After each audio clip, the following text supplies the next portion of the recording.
And welcome back.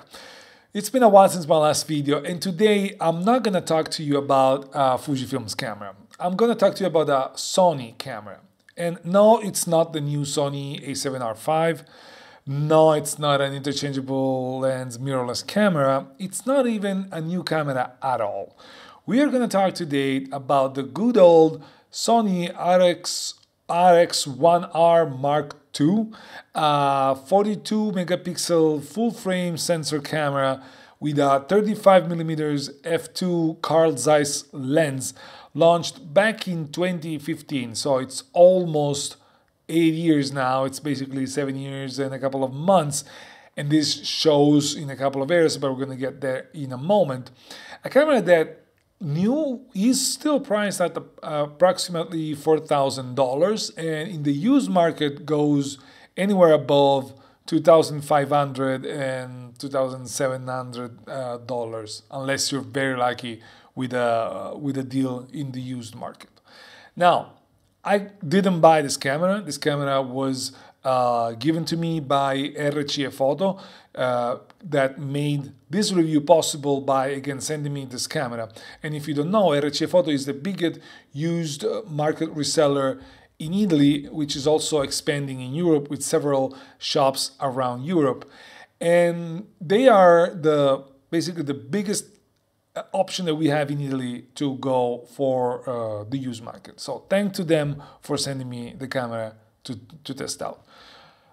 Since this is a pretty old camera, this is not going to be a super technical review. There's plenty of them. You can look in the internet. There's no point for me to go over each and every single detail of the camera. It simply doesn't make any sense.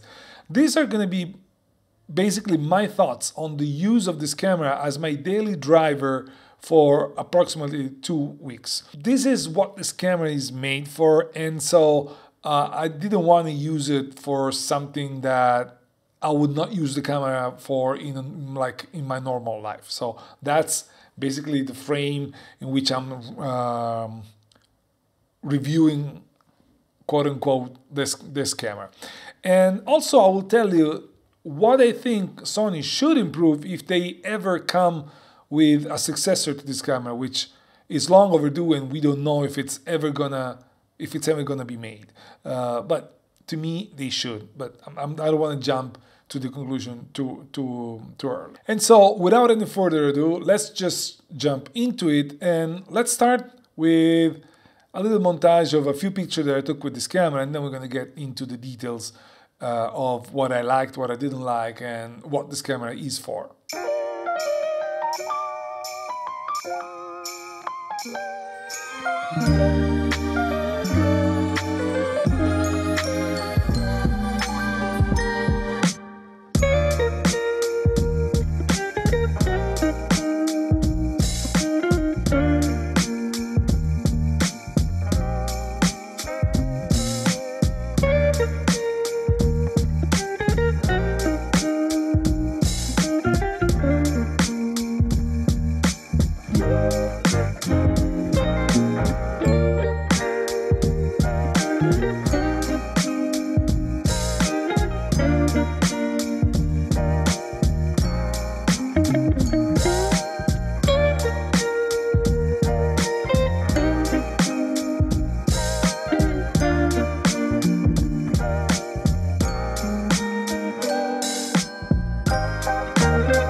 Starting with the body, as you probably know, this camera is full metal, it is very compact, it feels very solid in the end, and it's got some heft to it, just because, again, being metal and being very compact,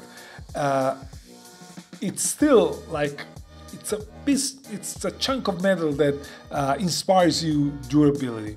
The lens is definitely big considering the rest of the camera, and this is one of the design flaw in my opinion, because it's too big for the rest of the camera. It's either the camera too small for the lens or the lens too big for the camera from a handling perspective. It kind of become a little bit front heavy if you're using the camera just holding it in your hands, especially because the grip is basically non-existent, so you just have to use it with your fingers a little bit crammed to hold it. So it's not the most comfortable camera to use like for long stretches of time. That being said, once you start handling, again, as I said, it screams quality. You know that you have something durable in your hands. The only exception, in my opinion, is the little pop-up viewfinder that has to be plastic. It's made of plastic with the exception of the top end. And to me, that is kind of feels like it doesn't fit with the rest of the camera. I don't know how to explain it. I personally didn't even use it that much. Actually, I didn't use it at all because it's also small.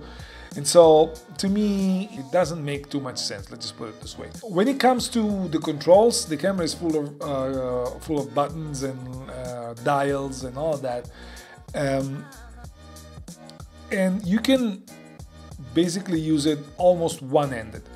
On the lens barrel, you have 3 dial/rings.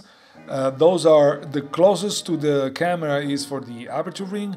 The one in the middle is for going from macro to normal autofocusing mode, and the front one is for manual focusing.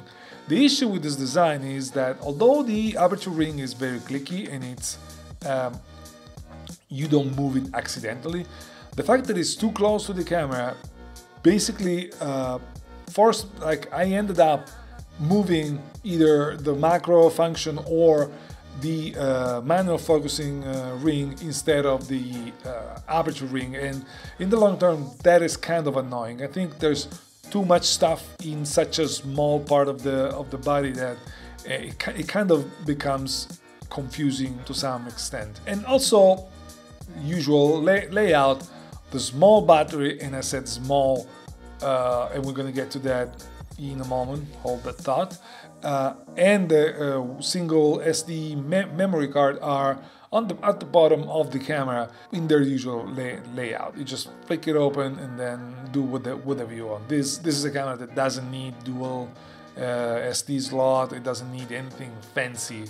In general, however, for big hands, the camera is a little bit too cramped, as I said before, while for normal to small hands, the camera fits almost perfectly. I tended to use this camera a lot with a wrist strap, which basically helped me like release the camera when I wasn't using it, so that I could move my fingers and be a little bit comfortable. I don't have super huge hands, but I don't have small hands either, so to me it was a little bit small.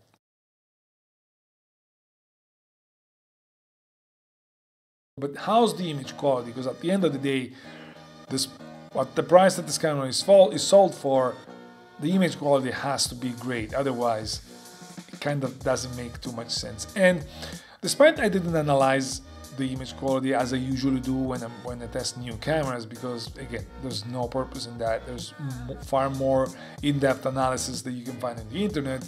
I find the image quality coming out of the combo between the sensor and the lens to be really good. It's got a look to it that it's different from all the other cameras that I've used, and you may like it or not, and I don't even know how to describe it, but you can definitely tell that it's got some peculiar look to what the image looks like. The sensor, despite being old, as I said, is a 42 megapixel sensor, still perform great, still perform great also at high ISO, and the 35mm lens is a great lens. It's a lens that screams that wants to be shot wide open, just because it gives you a three-dimensional look that is really addictive to some extent. And it didn't even go too far into pixel peeping, vignetting, all of that stuff. I didn't really care. I wanted to use this camera as a daily driver, and for that the image quality is really, really good. The only thing that to me is a little bit shows a little bit of age in the image quality department is the fact that with the new cameras we are used to a way more extended dynamic range. This sensor, the 42 megapixel sensor, tends to blow the highlights pretty easily. It's good at high ISO, but the tendency to blow highlights is pretty visible, and it's in some cases it kind of surprises you, just because with more modern cameras we're not used to it at all. To me, it didn't bother me too much, but still, it's something that is worth being mentioned looking at a 7 years old camera with today's eyes. All in all, however, as I said, the image quality is great, and you definitely get a peculiar look that is going to make your images stand out. Image quality is definitely one of the highlights of this camera.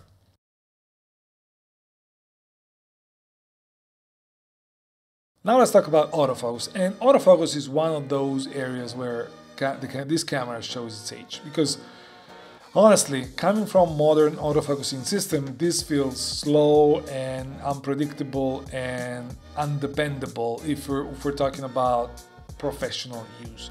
Now, I know that there's plenty of users that use it continuously and they get great pictures out of it, but again, what I'm saying is, compared to today's modern autofocusing system, this lags a little bit behind. It's also behind cameras such as the Fuji X100V, which has a more modern autofocusing system and a much lighter lens to move back and forth. In my opinion, the autofocus in this camera requires the user to be way more deliberate in picking and choosing what to shoot, when to shoot it, and how to shoot it.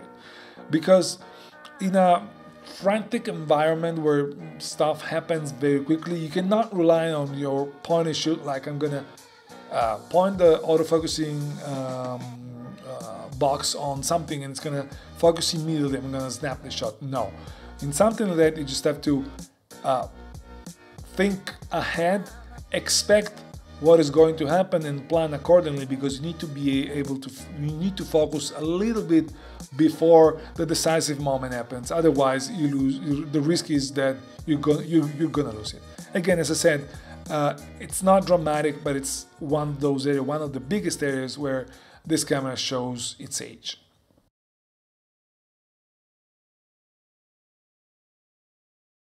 Now, enough with technical stuff. Who is this camera for? Now, this camera is for those who want a compact camera that they want to bring everywhere and they want to use it every single freaking day.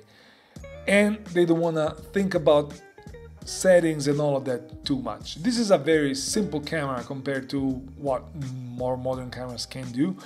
And it just requires you to decide where to focus, frame it, and shoot it. And in my opinion, again, you should use this camera most of the time wide open, because the rendering is incredible. The way I'm used now, I would never rely on a camera like this for my professional use. Definitely not as my main camera. Maybe as a backup camera for something that is very slow and predictable, yes, but as my secondary camera for very fast-paced shooting and all of that, it was not born for that, and it shows. This is a camera that you just get out in your commute between work and home and all of that. You just have it with you, you just take it out when you need it, and you just put it back. And as a daily driver, this is one of the best cameras that you can have, despite being pricey, because the result that you get are gonna make you feel good about what you just shot. As I said, it's your daily commute camera. It's your photographic notepad where you just see something that you like, you snap it and you bring it home. It's a camera that slows you down, and I know this may sound silly and a lot of people say that, but it's true.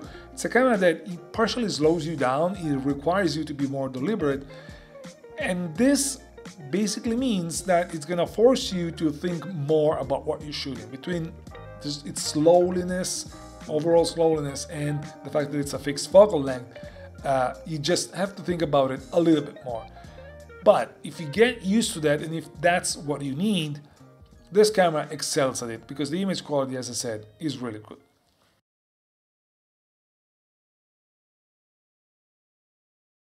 Now, let's just think about what should be improved on an hypothetical version, new version of this camera. Now, I already mentioned the autofocus is absolutely slow compared to more modern cameras, and I have no doubt that if Sony pushes out a new version of this camera, they're gonna push the autofocus way ahead of the current. That I just take it as a given. I'm sure they're gonna get a great autofocusing system if they ever make a new version of this camera.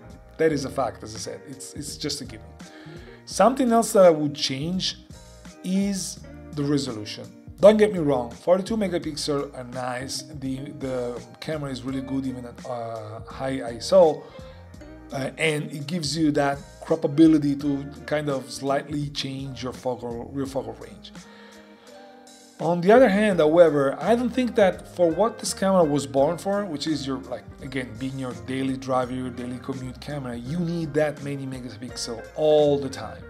In my opinion, what this camera would need is a lower megapixel count. I would probably shoot for a 24 megapixel camera, but I know this is not going to happen. What is probably more likely to happen is the 33 megapixel sensors from the A7 IV. That would be already kind of a step back to some extent, but a step forward in general for storage, for high ISO rendering and all that.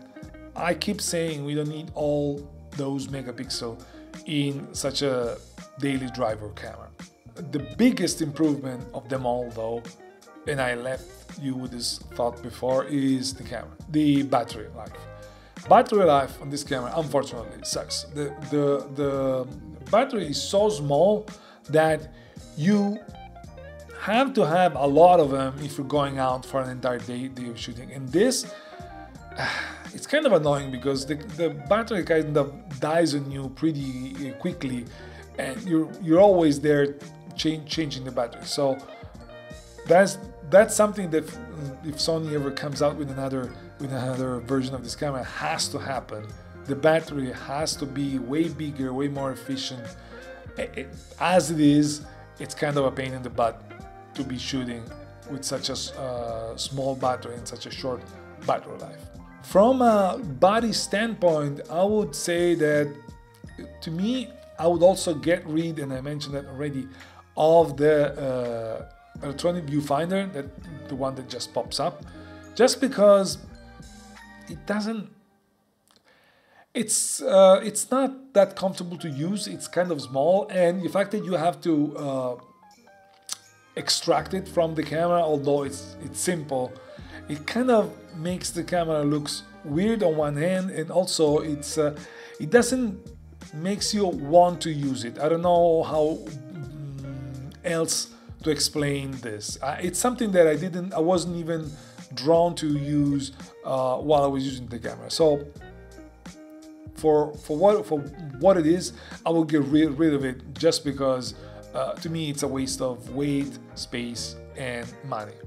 Last but not least, a little bit better grip wouldn't hurt. I know the camera is very small, it's supposed to be very small and compact and kind of lightweight, but the way it is now for kind of big hands, it's not ideal. And so yeah, a better grip would definitely fit good in a new version of this camera.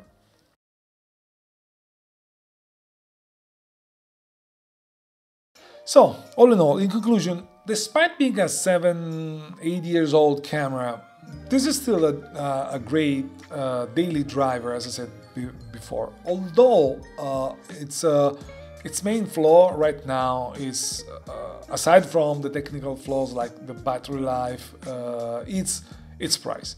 Because at the price that you can buy this one, and it's hard to find it new, so if you rely on the used market, you're spending north of $2,500, you have some competition.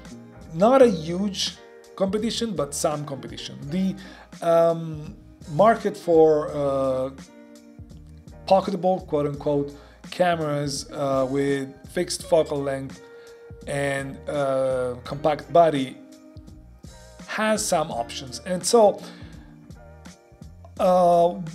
what I find with this camera is it finds itself in a weird spot, because despite being old, its used price at $2,500 or something is still high, and it's hard to justify spending that much without going a little bit further and going towards a Leica Q2, which, even if it's just for the brand, I know it costs basically almost twice as much. But what I'm saying is, if money is no option, is no object, it's not a problem. The Leica Q2 is probably a more enticing option. On the other side, if budget is important to you, it's hard to justify spending 2,500 dollars on a used RX1R MkII when you can buy a new Fuji X100V, assuming you can find it, or Ricoh Gr3 or Gr3X for almost half the price, new, and even less if you find them and buy them used, because those cameras are more modern, the sensors are more modern, the tech is more modern, the image quality is great anyways. Probably not comparable to that coming of the 35mm lens in the Sony, but still, it's a very good image quality. And for a daily driver, you're not